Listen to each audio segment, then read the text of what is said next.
Okay, so we really are, this event, we checked in on them earlier this morning. Yeah. They are collecting bicycles. Hobie Artigue is joining us live right now from the event. Oh, and of course, he's on a bike. One-handed. There's That's impressive, training wheels Hobie. on that? No. Oh. The brakes work on this one. That's awesome. The brakes work. How's it going, Hobie? It's going great. If you could see the endless line of people who have come to drop off bikes like these, this is probably the slowest we've been all day, but still, people, their generosity just pouring out to help others get their bike of a very own. I mean, like this one, Ty Steele here helping people unload bikes right now. It has just been an absolutely great environment all day long. We are working with 3 great organizations here today. My Cycle is one of them, Free Bikes for Kids another, and also Back Alley Bikes, another one that we are working with. And what they do is they take bikes just like this one, in any condition, in any shape, for any age, and what they do is they take them back to their shops. That's what all those U-Haul trucks are for right now. They'll take them back to their shops, take all of these bikes, refurbish them, repair them for others to put to good use, to get them into better hands, to have a new chapter. Because a lot of these bikes have a lot of riding left in them, we should say. But yeah, as you can see, we have right here, not counting this endless row of bikes that you see, we have collected more than 600 already. We have another 200 in the back on top of what you see right here. So we are well on our way to more than 1,000 bikes. It is absolutely incredible what you at home have been able to do. And we mentioned that we are working with 3 organizations. Let me put this bike down right here because I'm joined by Jim right now with Free Bikes for Kids. Jim, come on in. How are you? I'm doing well. This is fantastic. It is. Has this exceeded what you expected? Absolutely. I thought I'd be sitting around twiddling my thumbs. This is great. This is fantastic. You have been hard at work since 6 o'clock this morning. We've been going at it, I'm telling you. Yeah. No, this is great. What is it meant to see the community show out for something like this to help Free Bikes for Kids so you can get bikes in the right hands? Oh, this is fabulous. You know, when I was a kid, I think the bike was one of my best friends. We went everywhere together, right? Every kid needs a bike, and so every one of these bikes is going to get a good home. We'll get it cleaned up, we'll get it refinished, and some kid's going to have a nice bike to ride, or an adult. Some of these are adult bikes too, sure. Tell us about Free Bikes for Kids. How do you guys start up? When did you start up? And what do you do for the community here in the Detroit metro area? Sure. I'm not sure when it started exactly, I know, but I've been volunteering for 5 or 6 years. It's a nationwide organization, but there's different cities. This is Free Bikes for Kids Detroit. There's one in Minneapolis. They're in other cities. And we're kind of like a pop-up charity. We usually pop up around August, September. We'll do one of these kind of drives. We'll get a couple thousand bikes. We'll work through December, and then we'll give them away through different churches and community organizations around Christmas time to kids in Detroit. I know some of the other organizations run year-round, but that's kind of what Free Bikes for Kids does. And you know, it's great. It's you know, every one of these bikes I think about as a smile. You know, if I fix a bike, that's one more kid that's going to smile. So I really enjoy it. It's done a lot for me too, but I know it does a lot for the community, but I really enjoy it. How many bikes would you say you give away in a calendar year around that Christmas time? It's in the thousands. It's 1 to 2,000, something like that. Wow. Yeah, absolutely. Yeah, Wow. it's and great. it seems like there's always a need for them because getting kids out and about on a bike seems like a very important thing in this day and age. Oh yeah, absolutely. So I got to thank you guys. I think you did a great job. They got the word out, obviously, because look at all these bikes. What were you expecting? What were your realistic expectations for this? Well, you know, I really didn't know because we haven't participated in one of these before, but it's definitely exceeded what I thought was going to happen. This is great. Yeah, the entire community going for it today with this event, that is for sure. Let's bring in another one of our organizations. Chuck, come on in. Chuck, I was able to go to your My Cycle shop, and it is one of the coolest places I've been because of your story and everything that you stand for in getting bikes.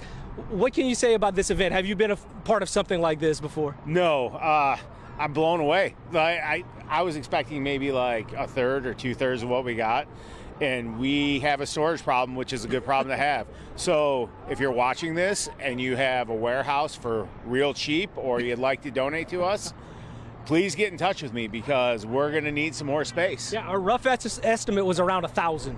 Oh, there's more. There's There's way more than 1,000 here. And we're only at 230 right now? Yeah. And we're going until 6? I'm scared. Is that a good thing or a bad thing? It's a good thing because, one thing I will say is Oakland Mall has stepped up and offered us some storage right now, which is amazing. So thank you, Oakland Mall, because you you made a good problem a good problem to have, and you didn't turn it into a bad one. So thank you so much. And you've been with My Cycle since the very beginning. It's Yes. part of Say Detroit. We did a feature on you guys with you guys at your shop, but for those watching this who maybe didn't see that, what is My Cycle all about? So My Cycle actually started because during COVID, a lot of inequities in transportation came up, and they decided that Say Detroit decided that they wanted to get bikes to people who needed them. And what we found is that that's true. And what's become an even bigger part of the mission is getting people out of homeless shelters or out of bad situations, getting them to work, teaching them interpersonal skills, communication skills, and just getting them back in the workforce and learning a love of bike culture while helping people. It's a win-win-win. It's an all-win situation. And your co-workers have been great too, because we were able to talk to them in the shop as well. Lee, Anthony, and Rico. I mean, what can you say about those three guys and what you guys have been able to create? So not only have I watched them become good bicycle mechanics, I've watched them elevate themselves, their lives. They've done complete 180s, and they're living their best life, and they're doing it right, and I'm proud to have a small part in that.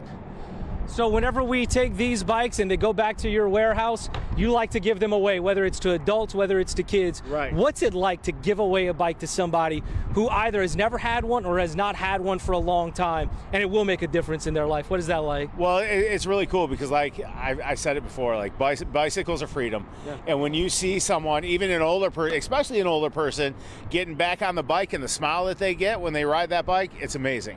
Because bicycles, like, they change lives, and I'm a testament to that. So my coworkers, they're a testament to that, and it's just it's amazing. Yeah.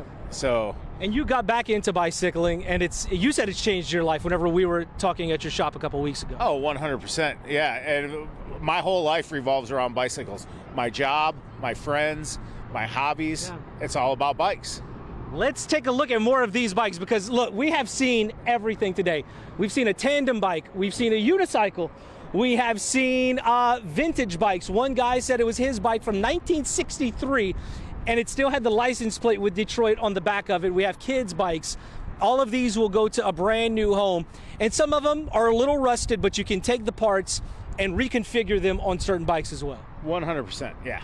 And there were some that we got today that we probably won't be able to, but like I said, if we have to scrap them, I use those to feed my employees, yeah. And I mean, it kind of helps eliminate food insecurities too. Yeah. So it's really great to be able to make a difference in all aspects of someone's life. And we have had at least one car in every single spot today. Yeah. Coming in. We've had somebody coming in. This has been really nonstop. Sir, you bringing a bike today? Awesome. Thank you for doing that. Hi, how's it going? How are you? We're live right now. Would you mind if we interview you? You're good? Well, thank you for coming. How many bikes do you have with you? One. Just one, but guess what? It will make a difference. Thank you. So many people. Let's see. Come on down. Come on down. Hello, how's it going? How are you? Would you mind if we ask you a question or two? Absolutely. We're going to walk around this way. What's your name and where are you from? I'm Paul from Grosse Pointe Woods. Paul from Grosse Pointe Woods. How many bikes you brought with you today? Just one. But it will make a difference. What made you want to come out from Grosse Pointe Woods to help us out today? I was actually coming back from my cottage up north. We had the bike in the garage. It's been there for years. I heard about this charity drive. Yeah. And it's good. I'm glad somebody can use it. What is the most special memory you have with a bike that you're hoping to pass on down to someone now? It was my first sign of independence. Could drive around the neighborhood and not have to worry about mom and dad knowing where you are. Yeah. So It's great. now it's time for another chapter for that bike. Absolutely, it is. Thank you very much for correct. thank you very much for your time and for your donation. We appreciate it. We will be here at Oakland Mall until 6 o'clock tonight. And like I said, this has been nonstop. So many people, whether it's one bike, whether it's 5 bikes. We had someone show up with an entire trailer full of bikes, some for kids, some from adults. Whatever you have, we can take, we can use, because all of these little parts can add up to something that will make a big difference with someone. And it's really special to see another one of our busy Go For It events here. at Oakland Mall. It's been great to see so many people out from the community helping out. That's Ty right now, helping our friend to get his bikes out of the back right now. Just a very special day here, guys. This is really amazing. It's so impressive, everything that you guys have been able to accomplish. And that one-handed bike riding you were doing while you were holding the mic, that was also very impressive. Next, I almost fell. Full Next, disclosure, we I want to almost see you fell. on one of those tricycles. That would be That'd impressive. be really cool. Oh, we already did that. Wait, hold on. There was one over there. We already did that earlier. Oh, yeah. We've seen everything. You name it. There's been so many special stories coming into. There was a lady that Karen Drew talked to earlier, and her son had cerebral palsy, and he was gifted a bike, and she took that bike and gifted it to us. That would hopefully find a new home for somebody else. So you hear stories like that, and so many people have different stories or certain attachments to bikes, and they're really hoping that it can be another chapter of a new story for somebody whenever they give that to someone here. Another incredible Go For It event. Absolutely. Yeah. Hobie, thank you so much for joining us.